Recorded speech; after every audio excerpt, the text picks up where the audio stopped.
आशा करता हूं आप सब बहुत अच्छे होंगे। मेरा नाम है सिद्धांत अग्निहोत्री। स्टडी ग्लोस पे आपका बहुत बहुत स्वागत है। बहुत हुआ सम्मान, ऐसी की तैसी।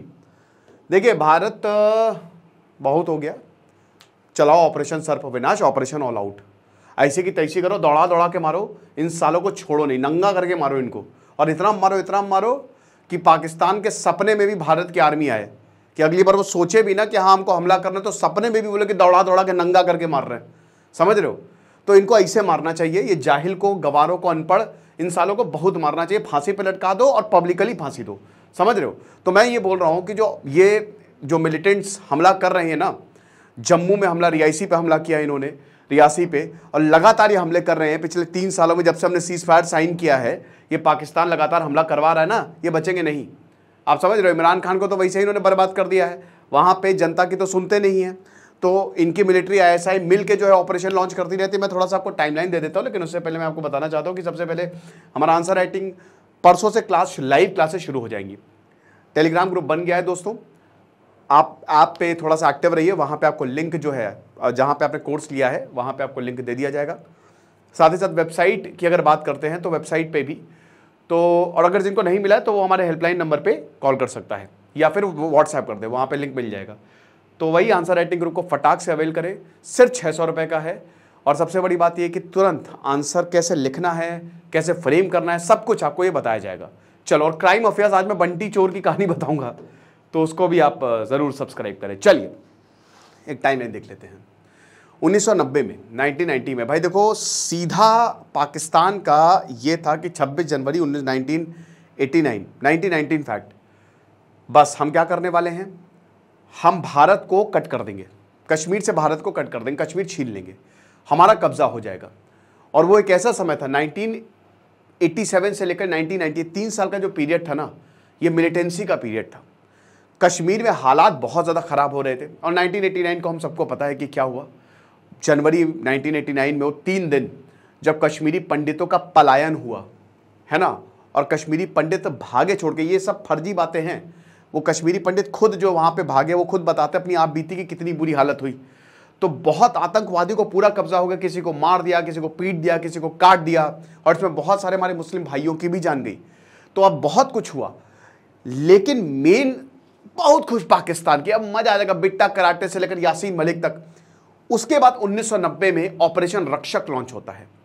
इंडियन आर्मी आई 1990 से लेकर 1996 तक, और इंडियन आर्मी ने एक से एक खत्म करना शुरू किया। हालांकि उस समय इंडियन आर्मी से कुछ गलतियां भी हुई, तो इंडियन आर्मी को ये पता चला कि हमको ये गलतियां नहीं करनी है, ये डेंजरस है।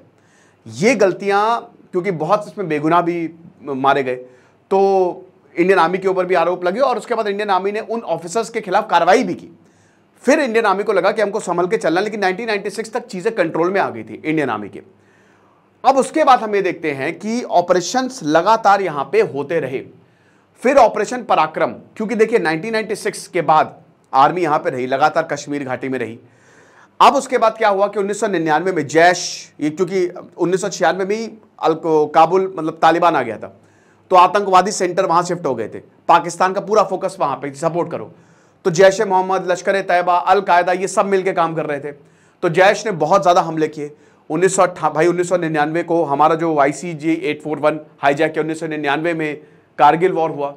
ये सारे खतरनाक ऑपरेशन जो हैं, ये आतंकवादियों ने किया। भारत दहला, मुश्किल हुई भारत को। उसके बाद ये रुके नहीं। 2001 में जम्मू कश्मीर की पार्लियामेंट पर अटैक, भारत की पार्लियामेंट पे अटैक, मतलब जम्मू कश्मीर की विधानसभा पे अटैक, भारत की पार्लियामेंट पे। ऐसा कभी नहीं हुआ कि भारत की पार्लियामेंट के अंदर अटैक हो गया, हुआ ये। फिर उसके बाद इंडियन आर्मी ने बोला कि अभी रुको, बताते हैं। ऑपरेशन पराक्रम लॉन्च हुआ। भारत और पाकिस्तान लगभग युद्ध में आ गए थे।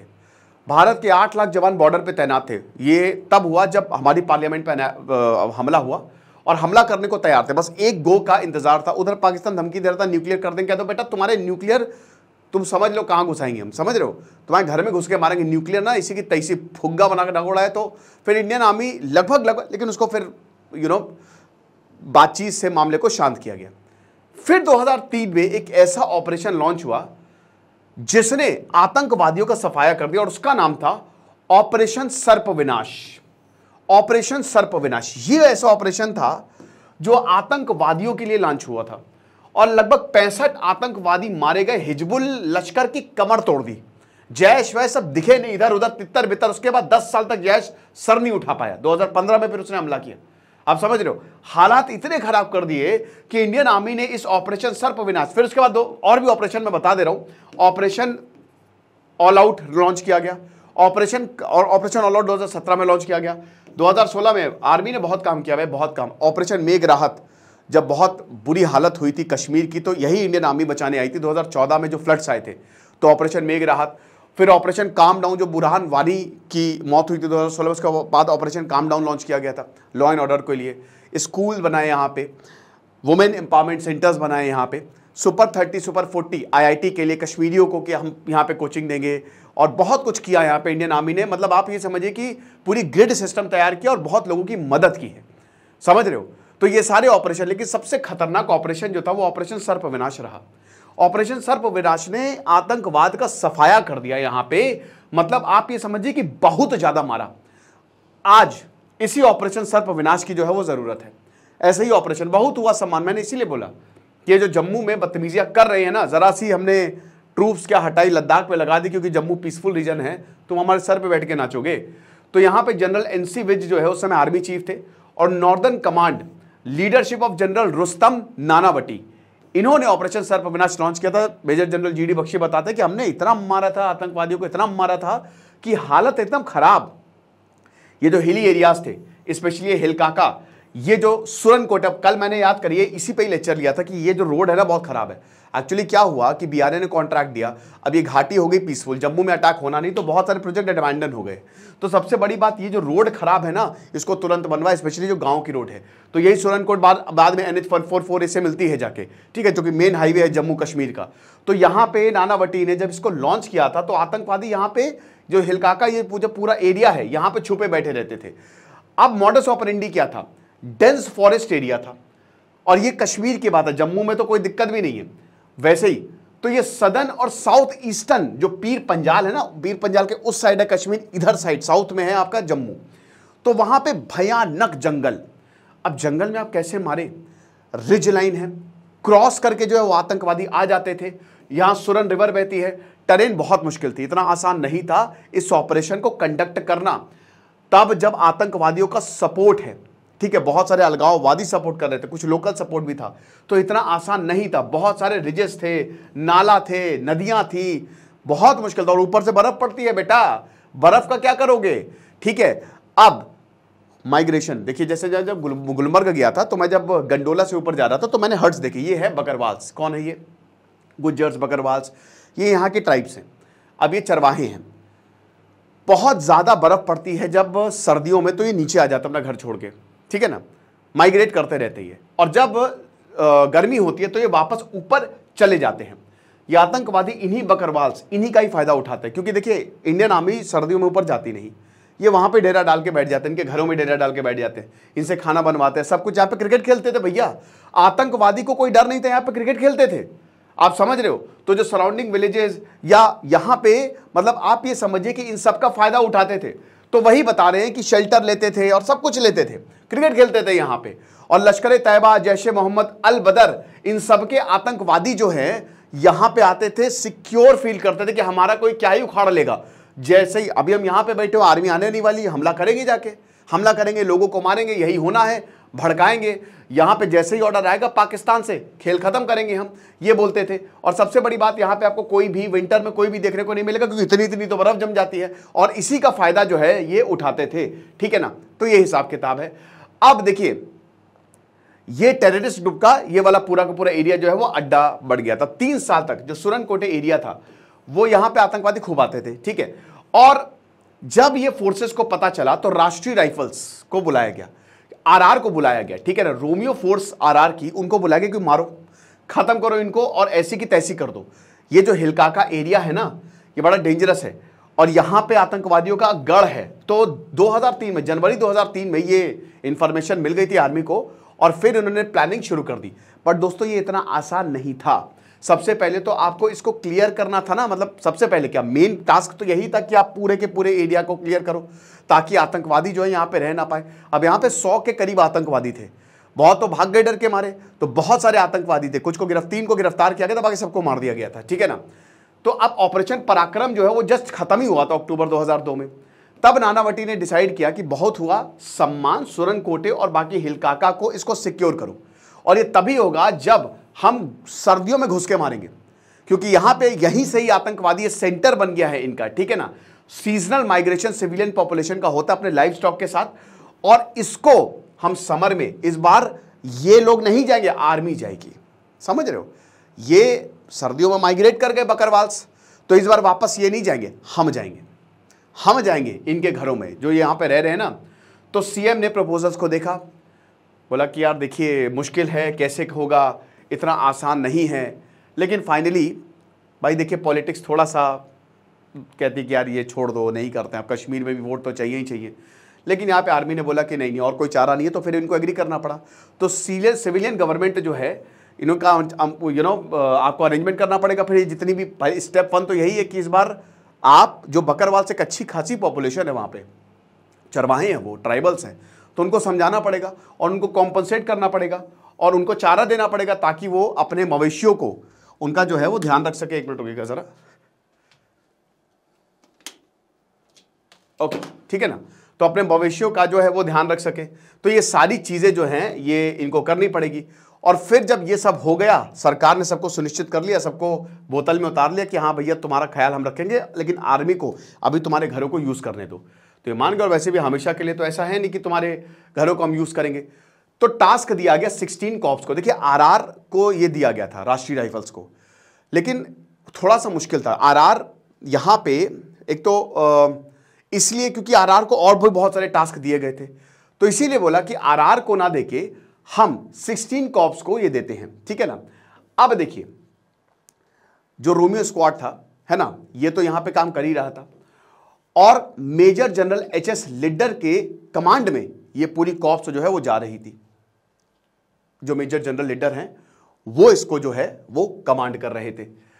लिडर ने CO9 CDO, मतलब ये गाइड होते हैं एक तरीके से जो पैरा, अब ऑलरेडी ऑपरेशन पवन जो है वो श्रीलंका में चलाया हुआ था, और जबरदस्त ये श्रीलंका में जो लिट्टे का ऑपरेशन, लिट्टे को खत्म करने का जो ऑपरेशन पवन, इसका मैंने लेक्चर लिया है, ऑलरेडी लीडर जो है वो इस ऑपरेशन को कर चुके थे, और एक बहुत ही डिस्टिंग्विश्ड सोल्जर थे कि भैया अगर ऑपरेशन होना है तो इन्हीं की ही लीडरशिप में होगा। हर कोई मान गया, ओके। अब हर कोई जानता था कि ये जो राजौरी, मेंढर और पूंछ सेक्टर है, ये पहली बात तो टेरेन मुश्किल है, और ये ऑपरेशन इतना आसान नहीं होने वाला है। तो स्टेप 1 तो पूरा हो गया। सिविलियन गवर्नमेंट ने, जो हमारे सीएम साहब हैं, जो वहां पे लीडर्स हैं पॉलिटिकल, उन्होंने लोगों को तो मना लिया जो वहां पे ट्राइब्स है। लेकिन स्टेप 2 की बारी थी कि आखिरकार कौन अंदर जाएगा और कौन इस ऑपरेशन को अंजाम देगा। तो बहुत सारे डिस्कशन हुए ऑपरेशन के, ठीक है ना। अब एक नानावटी को एक बात तो क्लियर हो गई कि देखिए टास्क जो है, अभी आरआर यूनिट्स जो हैं वो शायद इसको इंप्लीमेंट ना कर पाए, ठीक है ना। तो इतना आसान नहीं होगा, क्योंकि एक तो उनको और भी टास्क है, अभी इतना ये यूज टू यहां पे नहीं है। तो ऑपरेशनल कमिटमेंट और जो नेचर ऑफ द टास्क है ना, शायद राष्ट्रीय राइफल्स जो है वो बहुत, मतलब आप ये समझिए कि अगर जहां सबसे जो डिफिकल्ट टास्क होते वो आरआर को दिए जाते, बट माइट बी पॉसिबल कि यहां शायद कैजुअलिटी हो या दिक्कतें हो। अब क्या करें, तो नानावटी ने 163 इन्फेंट्री ब्रिगेड, जो कि 16 कॉर्प्स का रिजर्व फॉर्मेशन है, उनको दिया ये, ठीक है। बोला कि जाओ बेटा CIF क्लियर करो। 9 CDO टीम जो है वो भेजी गई इस स्पेशल टास्क के लिए। उनको एरिया बहुत अच्छे से पता था, क्योंकि उसी टीम को भेजना था जो इस एरिया से वाकिफ है। स्टेप 2 यही रहेगा कि भेजना किसको है, ठीक है ना। और फाइनली जो D-Day था 1 मई 2003 को सेट किया गया कि 1 मई को 2003 को जाना है, और जितने भी आतंकवादी क्रिकेट खेल रहे हैं ना, तो उन सबको ऐसा क्रिकेट खिलाओ कि आप सीधा जहन्नुम में क्रिकेट खेलें। तो लीडर ने बहुत ही बढ़िया तरीके से इनको ब्रीफ किया गया, स्ट्रैटेजीज बनाई गई, हेलीपैड्स यहां पे बनवाए गए। देखिए हेलीपैड्स कहां पे बनवाए गए, अगल बगल के एरिया में। आतंकवादियों को पता तो लग गया था कि कुछ ना कुछ हो रहा है, तो उन्होंने भी अपनी तैयारी शुरू कर दी, ठीक है ना। हेलीपैड्स बनवाए गए इंडियन एयरफोर्स के सपोर्ट से।